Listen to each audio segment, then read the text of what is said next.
This movie was not very good. It kind of reminded me of a movie that was just made 2 years before this one. There's a lot of differences, but definitely quite a few similarities. This movie, the guy, I don't know, he probably got put in foster care. Both his parents died. We find out he killed them when the movie's basically over. Because literally half the movie is flashbacks. It's only like an hour and 15 minutes, maybe. No, probably about an hour and 22, maybe. But anyway, a lot of this movie is just random flashbacks for you to try and piece his life together. He had a sister. She left because she hated her parents and she wanted to live with her boyfriend. She came back when his parents died, which we found out his parents died, after he had already killed them. And we find out he killed them. There's 8 or 7 minutes left in the movie, and we finally find out that his parents are dead and he killed them. And then just a few minutes later, his sister takes him in, and then she overdoses on drugs. And then that's that. But he probably got put in foster care, and that's why he had to leave the house.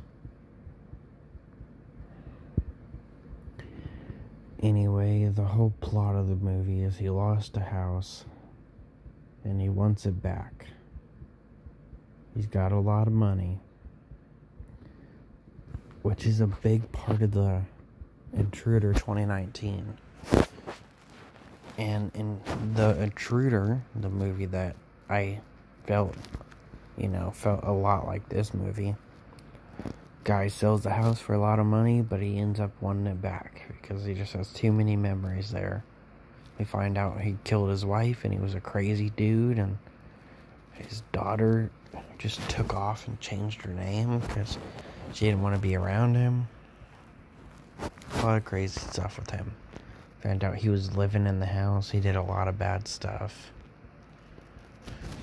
This guy does a lot of bad stuff. Tries to make them lose their job. Follows them around to their work. Follows them around, period.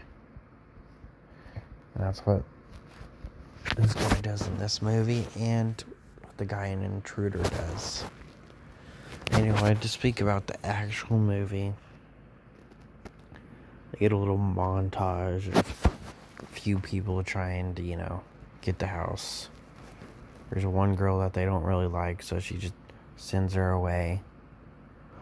There's another one that doesn't, really like bed bugs. He wants some certificate to show that they don't have bed bugs. There's a bunch of people, and then they eventually get him. He's like, hey, I'll pay for the whole year. Though there is actually, quite a bit of stuff in this movie that just, doesn't even really make sense. Honestly.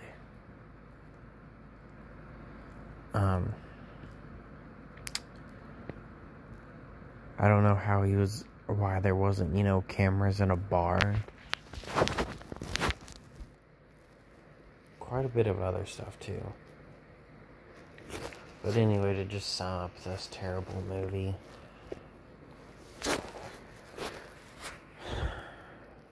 the stuff only starts to happen when the movie is getting close to ending, and, at the same time, there's just flashbacks going.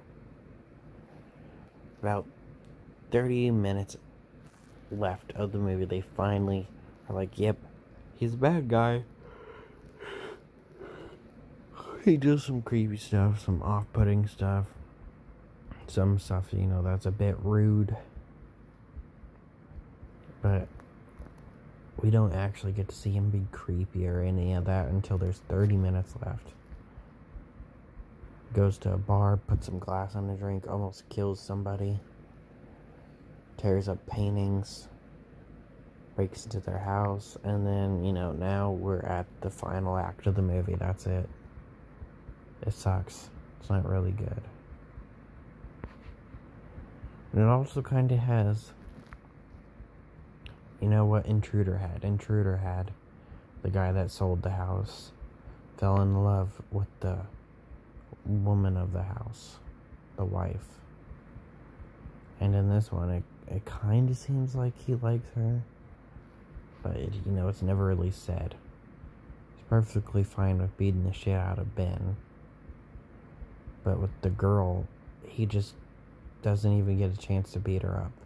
He doesn't hit her once. He says he doesn't want to hurt her. He brought an empty gun. There's, a lot of crazy stuff.